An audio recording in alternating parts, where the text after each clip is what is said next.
because they are so emotionally blocked that their behavior, their maladaptive beliefs, behaviors, and patterns tends to be so destructive that that destruction typically falls on you.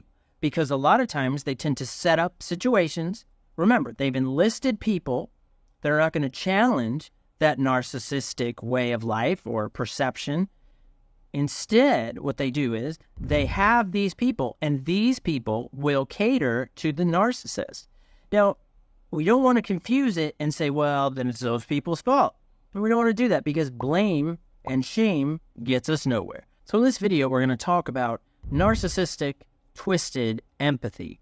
And we're going to focus on how narcissistic individuals use empathy as a way not only to perhaps ingratiate themselves to you, but also how they use it as a manipulation tactic or tool in order to pull you in closer. And then you can end up really surprised what you've gotten yourself into. So let's talk about it. Let's uncover it. And let's get going. So first off, I just want to just cover real brief, what is narcissistic personality disorder? So narcissistic personality disorder, typically it's an individual that is highly focused on themselves, and their goal is to keep themselves protected. Now, they utilize a protective strategy, and that protective strategy is that I'm great, everybody else is broken and wrong, and because I'm great, no one can hurt me because I know everything.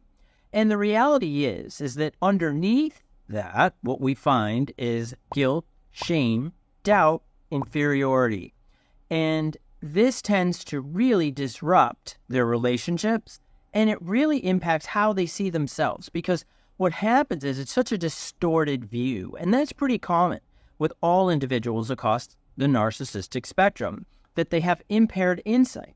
And you would think, so let's say, for example, that I'm going to go up to my boss and I'm going to call my boss an idiot. And I'm going to tell my boss that he's so incompetent that he doesn't know what he's doing. And just to throw in a twister, I'm going to say that, and your wife is gross. Now, in the narcissistic's mind, of course, it depends upon the severity of the narcissism, and not all narcissists are the same, and we can do a video on that if you'd like. Just put a comment in there, and I'm happy to do that. But what happens is that that'd be pretty extreme, and the reality is that because of that impaired insight, the narcissistic individual doesn't really understand that what they're doing is putting their job at risk, their livelihood at risk, because what they're thinking is, well, I'm going to tell him the truth, and he is going to be like, oh my God, Bill is so right. Bill knows everything, and I really should have listened to Bill the whole time.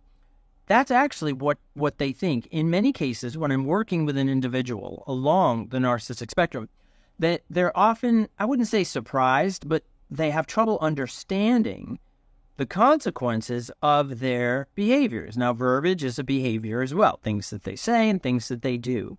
And when we talk about empathy, a lot of narcissists are really good at reading people. Now, it depends upon social proficiency. Some are better than others, right? We don't want to make any grand statements.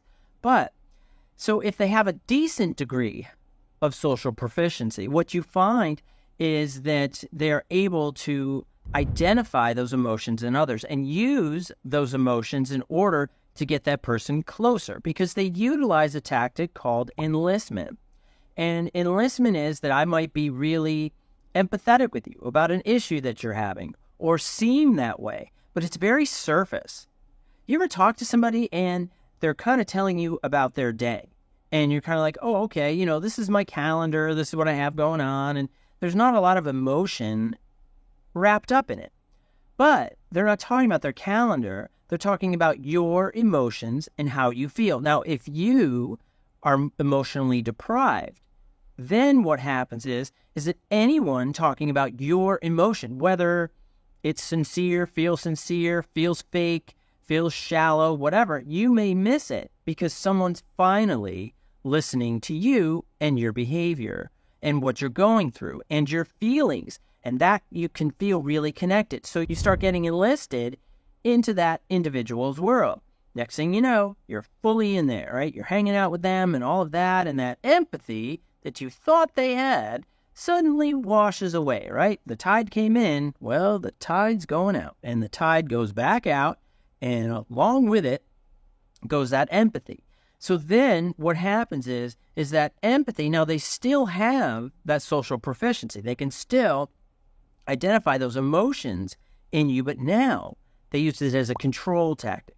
And using emotional identification as a control tactic, what you see here is that you start to recognize that, oh, so this person is sad. Okay, so then, but I also know, and this isn't conscious, this is very unconscious. That's important as well. We'll get to that in just a second.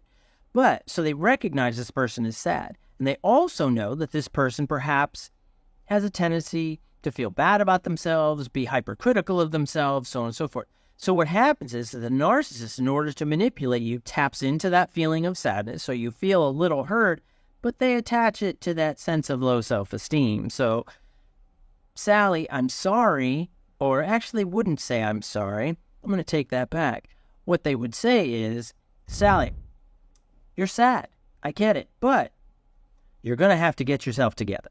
You're going to have to get yourself together and quit feeling that way. Get over it and get up and do A, B, and C for me, because that is going to help you feel better.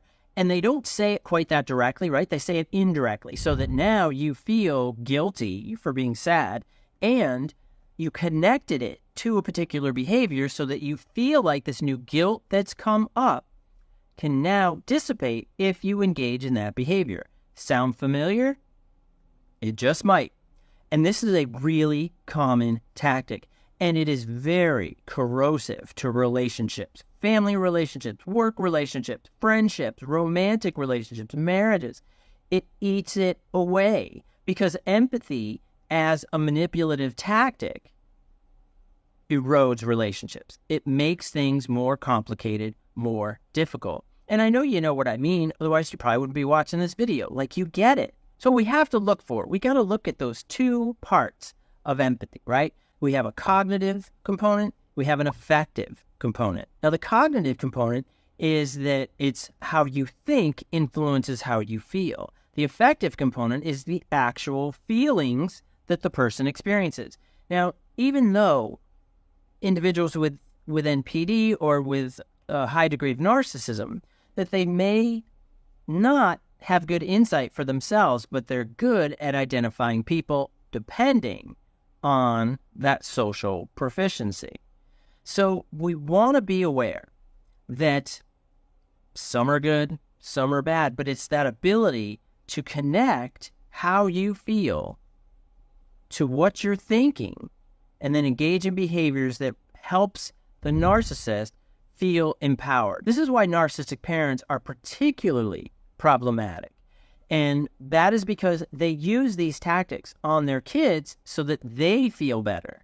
And it genuinely is a lack of insight. And I know that's probably really hard for a lot of people to hear because it feels so purposeful. It's like, how could they not know? How could you not know that A plus B, you're going to hit C eventually? Believe it or not, a lot of them have trouble putting that simple formula in place.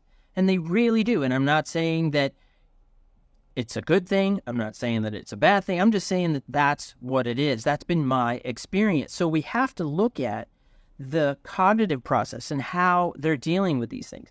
And often, because they are so emotionally blocked, that their behavior, their maladaptive beliefs, behaviors, and patterns tends to be so destructive that that destruction typically falls on you. Because a lot of times they tend to set up situations. Remember, they've enlisted people that are not going to challenge that narcissistic way of life or perception. Instead, what they do is they have these people, and these people will cater to the narcissist. Now, we don't want to confuse it and say, well, then it's those people's fault. But we don't want to do that because blame and shame gets us nowhere. So we don't want to do that. So we got to realize that this is also part of the other person, could be the partner, the coworker, the sibling, whoever it is, that they're part of the system in which the narcissistic individual functions. And it can really seem super, super problematic and super, super destructive. And in many ways it is, because that empathy gets used and you get pulled in, because once they tap into your feelings and you need that sense of connection, right? That emotional, affective connection. So you need that. So without it, there's a bit of desperation that you want to connect. And here's this person, even though they're mean and terrible, they're using the right words and they're conveying a sense of what you're going through. And for some, that can mean a lot, because otherwise it's like an emotional desert. And they feel like that they're just in this dry environment. Sand is kicking all around, getting in their mouth and in their shoes and in their ears. And it's just everywhere. Dry, and nothing. And it's a really hard way to function. But it also puts those individuals at a high likelihood to be enlisted into these relationships. And that twisted empathy, that narcissistic empathy, gets continually used. And over time, what happens is that there's one of two things that's going to happen. Is the individual is going to start to push back and be like, hey, wait a minute. Why do I feel terrible about myself? I don't want to feel terrible about myself. Hold on there, Bill. What are you doing? Or the other one is that they capitulate. And when they capitulate, they're like, well, there's nothing else out there for me. So sometimes it's better to just learn to live with what I've got than it is risking to learn something different. And it's the old saying, right? The devil you know is better than the devil you don't. And I think that's an individual decision for everybody. That's a really tough one, and I completely understand that. And we have to have empathy for these folks, because it's a really hard life, because even though that erosion isn't always seen on the outside, at least not initially, and some folks can go decades, and it starts to show in anxiety and depression, substance abuse, alcoholism, other types of factors as well. So I think that we have to have a degree of empathy for those folks, just like we have empathy for children of narcissistic parents. So what do we do? How do we deal with twisted narcissistic empathy? Well, let me tell you. What we do is, first, you got to recognize that it's going on. You have to be honest about the person that you're interacting with, the person you're dealing with. Is this person hypersensitive? Whenever they get any feedback, do they immediately take it as criticism and then just freak out, right? Are they having these fits, these rages? What? How could you say? And you're like, huh? What? All I said is it looks like your tires, you're running out of air. Hey, man, don't tell me that I don't know about, air pressure in tires. It's like, okay, right? That they fly off the handle, like something like that. I mean, here's somebody just being nice. So, get your own example. And you see that they turn everything into a criticism. Hypersensitive about how they're perceived. Hypersensitive about the people that are with them, about how they're perceived. And everything has to impact or involve them. Otherwise, they have zero interest, no concern. Now, here's the thing. Are all adolescents narcissists? No. Adolescents are very egocentric. That's part of the developmental process. And we hope that through the development that they learn not to be so egocentric and not to be, and they're not really narcissistic, but not to be so self-focused. Now, narcissistic would imply that there is a negative, a maladaptive pattern of behavior. So when we talk about egocentric, this is just, it's all about you and how it impacts you, but you still might have some genuine empathy for your friends, or you hear a story about someone who had passed away or who's struggling, and it's genuine empathy. But what happens is as you get older, you build on that empathy, and empathy is a skill like ice skating or roller skating. The more you do it, the better you get at it, and you start to build more empathy and be more compassionate towards others. And that attenuates the narcissism, stops it from continuing to grow and being more problematic. So what we want to do is we want people to continue to grow and to have more empathy. If you're in these relationships, you've got to pay attention of who you're living with, who you're interacting with, who you're working with, because narcissists structure their world so it continually reinforces their narcissism. Don't be part of that. It is not a healthy thing, and I know it's really hard. Sometimes Sometimes it's your boss, and sometimes it's your partner, and sometimes it's your brother, sister, mom, dad, cousin, neighbor, whoever it might be. And it can be really complicated, and it is, because these people are hypersensitive to anything that doesn't make them feel or look great. And that is a problem, because many times they will just fly off the handle, and sometimes really surprising as to what's going on, because narcissistic rage is a thing. Narcissistic rage is that they've incurred what's called a narcissistic wound, right? They've hurt their feelings, and they feel as though their sense of greatness is being challenged. So then they massively react, and they overreact in a very destructive way towards the individual who hurt them. So we see that. So that's also where that big caution lies as well. So we got to be aware that narcissists often twist empathy in order to pull people in order to get a greater sense of emotional control, and you don't want to be a part of that. And if you're in it, you have to start looking at that relationship and what your options are and how you can survive it or make that relationship work if that's what you choose, or how you can get out of it so that you can have a better life, a life that is also emotionally fulfilling. Easy to say and hard to do, and I totally get it. I hope you found this helpful, and I'll see you next time. Thanks a lot. Bye-bye.